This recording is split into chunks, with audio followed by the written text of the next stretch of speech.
got some motherfucking design on right now. Bring it down, bring it down, bring it down. I got 3 old thoughts, Assalamualaikum warahmatullahi wabarakatuh. Waalaikumsalam Warahmatullahi wabarakatuh. Jadi di sini kami dari kelompok 8 akan mempresentasikan tentang aspek-aspek manajemen laboratorium fisika.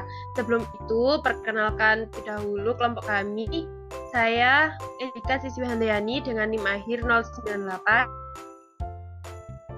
Saya Oktaria Ayu Regilia Putri dengan NIM akhir 096. Saya Yanuar Abimanyu dengan NIM akhir 097. Saya Rika Aji Santoso dengan akhir NIM 099.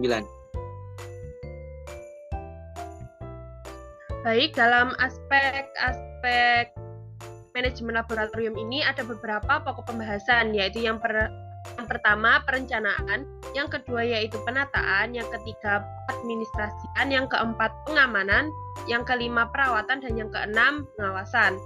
Sebelum itu, apa sih laboratorium itu?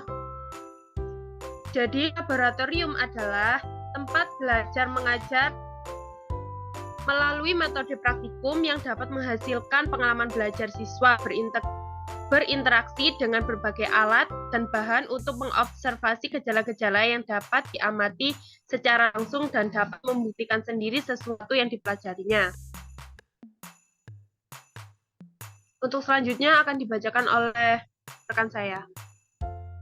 Ya, baik, untuk selanjutnya yaitu perencanaan laboratorium. Nah, perencanaan laboratorium ini terdiri dari 3 ya, yaitu perencanaan sarana dan prasarana, lalu ada perencanaan alat dan bahan, dan yang terakhir yaitu perencanaan jadwal penggunaan laboratorium. Nah, untuk yang pertama yaitu sarana prasarana.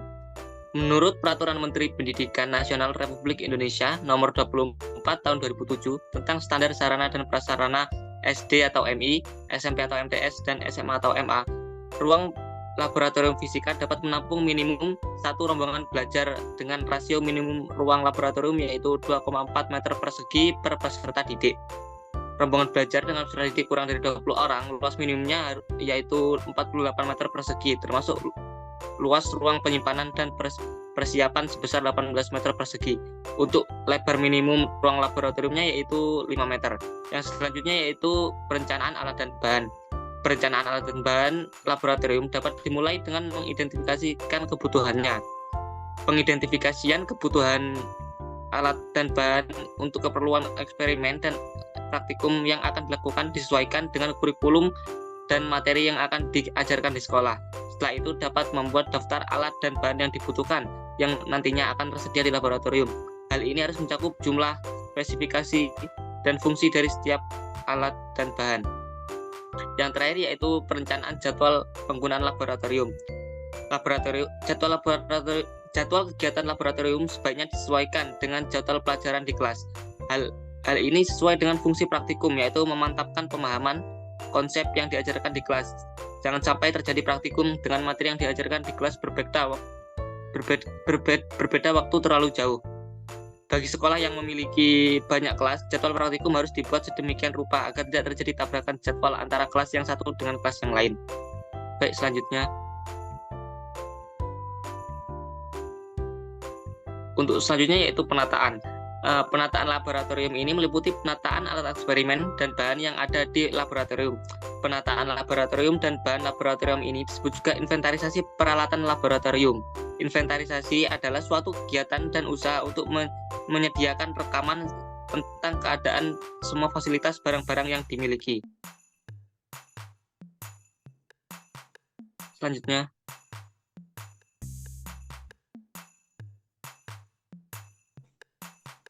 Baik, untuk yang selanjutnya yaitu pengadministrasian. Pengadministrasian sering disebut sebagai kegiatan menginventaris. Inventaris adalah suatu kegiatan atau usaha untuk menyediakan catatan tentang keadaan semua fasilitas, barang-barang yang dimiliki sekolah. Catatan inventaris ini akan mempermudah pergantian tanggung jawab inventaris, juga akan mempermudah untuk mengetahui di mana suatu peralatan akan ditempatkan. Dengan demikian, akan mempermudah pengontrolan. Nah, menurut instruksi Mendikbud nomor 4 M 1980 tentang tata pelaksanaan dan pelaporan hasil inventarisasi barang milik atau kekayaan negara di lingkungan Dikbud, maka ada beberapa alat inventarisasi yang harus digunakan atau diisi. Di antaranya, yang pertama buku induk barang inventaris, yang kedua buku catatan barang inventaris, yang ketiga buku golongan barang inventaris, keempat laporan triwulan mutasi barang, kelima daftar isian barang, dan yang terakhir yaitu daftar rekapitulasi barang inventaris. Berikutnya untuk opsi pengamanan. Pada dasarnya, pengamanan, perawatan, dan pengawasan laboratorium merupakan tanggung jawab bersama, baik dari pihak pengelola maupun pihak pengguna. Mengatur dan memelihara laboratorium merupakan upaya agar laboratorium selalu tetap berfungsi sebagaimana mestinya. Sedangkan upaya menjaga keselamatan kerja mencakup usaha untuk selalu mencegah kemungkinan terjadinya kecelakaan sewaktu bekerja di laboratorium dan penanganannya bila terjadi kecelakaan.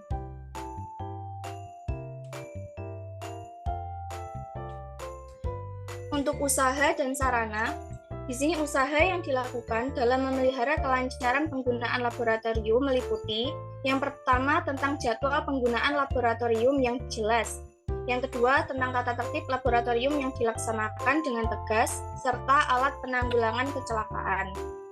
Untuk sarana, di sini sarana pengamanan yang diperlukan dan harus ditaati hampir di semua laboratorium antara lain air dengan keran dan shower, saluran gas dengan keran sentral, jaringan listrik yang dilengkapi dengan sekring atau pemutus arus, kotak P3K yang berisi lengkap obat, nomor telepon kantor pemadam kebakaran, rumah sakit maupun dokter, alat pemadam kebakaran yang siap pakai dan mudah dijangkau, serta aturan-aturan dan tata tertib penanggulangan kecelakaan.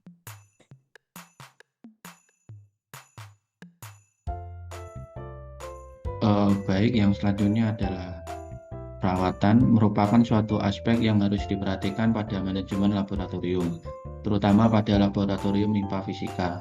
Hal itu dikarenakan pada laboratorium fisika banyak alat yang harus diperhatikan masa penggunaan, masa kalibrasi dari suatu alat, dan pengecekan kelayakan standar alat dan fasilitas dalam laboratorium fisika pada sekolah menengah atas. Laboratorium sangat berpengaruh pada hasil belajar siswa, maka dari itu aspek perawatan atau pemeliharaan sangat penting untuk diperhatikan. Pada dasarnya pemeliharaan memiliki tujuan meningkatkan kinerja atau efisiensi, memperpanjang usia pakai, menurunkan biaya perbaikan, dan menetapkan biaya efektif pemeliharaan sarana pada laboratorium.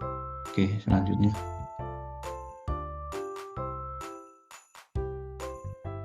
Baik, yang selanjutnya yaitu pengawasan.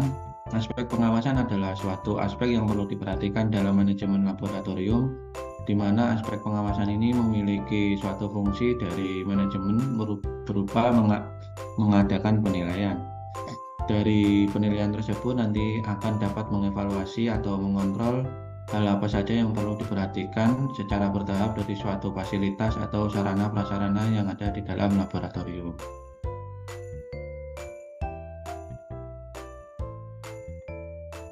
Baik, sekian materi aspek-aspek manajemen laboratorium fisika yang dapat kami sampaikan sebagai pengganti UAS kami. Saya sebagai moderator mohon maaf apabila ada kekurangan dan terima kasih. Wassalamualaikum warahmatullahi wabarakatuh. Audio Jungle.